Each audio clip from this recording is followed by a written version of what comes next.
Now, it's 7:15. A very good morning to you. Good to have you with us here on eNCA. So pets and livestock, as we keep our focus on this cholera outbreak, animals are not safe necessarily. Well, the NSPCA says animals can also be infected through contaminated water and even food. Let's bring into the conversation, it's Keshvi Nair from the National Council of Protection of Animals, NSPCA, joining us this morning. Hello to you, Keshvi. I appreciate the time. We'll talk about what people can do to protect animals, both domestic and farm animals as well. First of all, can animals get cholera? Can they transfer it to humans? Just what do we look like with cholera on the animal side?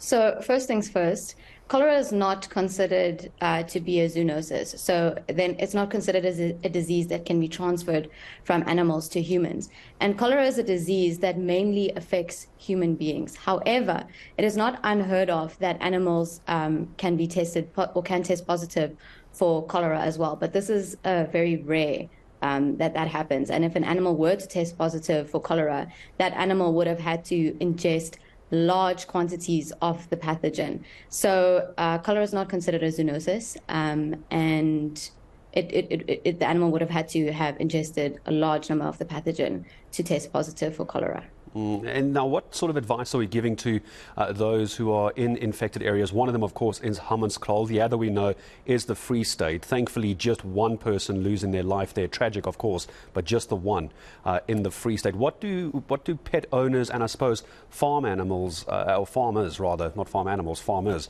what do they need to try and do? Do they have to change drastically what they're doing? Are they having to bring in fresh water supply from somewhere else? It's something that most people might not think about in doing. Well, hopefully they won't have to make very drastic changes, because animals should be given clean water on a daily basis in any event. It shouldn't be that now that there is a cholera outbreak, that now all of a sudden people are worried about giving the animals clean water. So the solution to this as well is to ensure that their animals have access to clean and safe drinking water and food. When we start dealing with issues like this outbreak of cholera, Keshvi, just from the NSPCA side, do you start seeing as an organization more people bringing their animals to the NSPCA?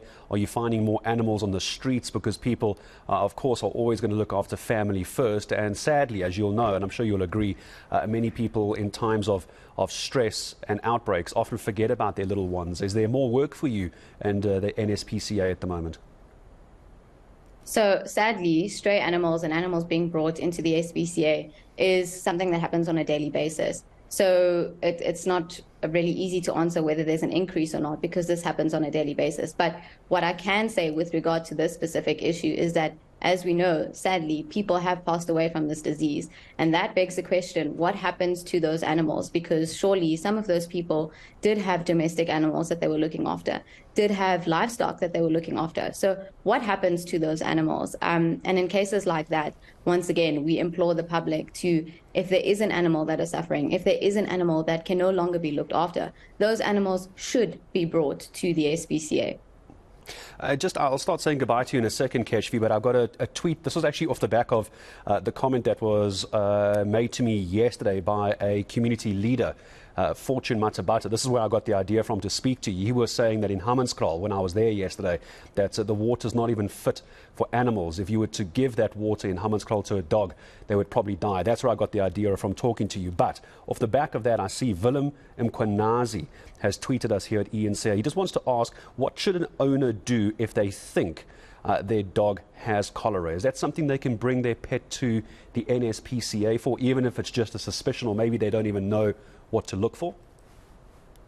Certainly. So if you suspect that your animal has cholera, much like human beings, the animal will present large amounts of watery diarrhea or vomiting.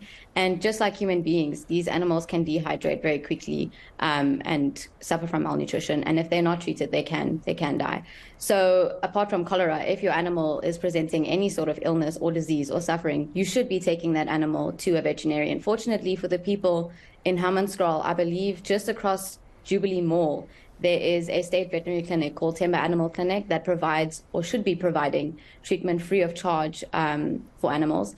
And if you can't get there, then you should be taking your animal to the SPCA or your local veterinarian as soon as possible. And this is for any disease or any suffering or any injury that your animal may be suffering from. Yeah, sorry, Keshvi, just remind me, where was that animal clinic? You were saying near Jubilee?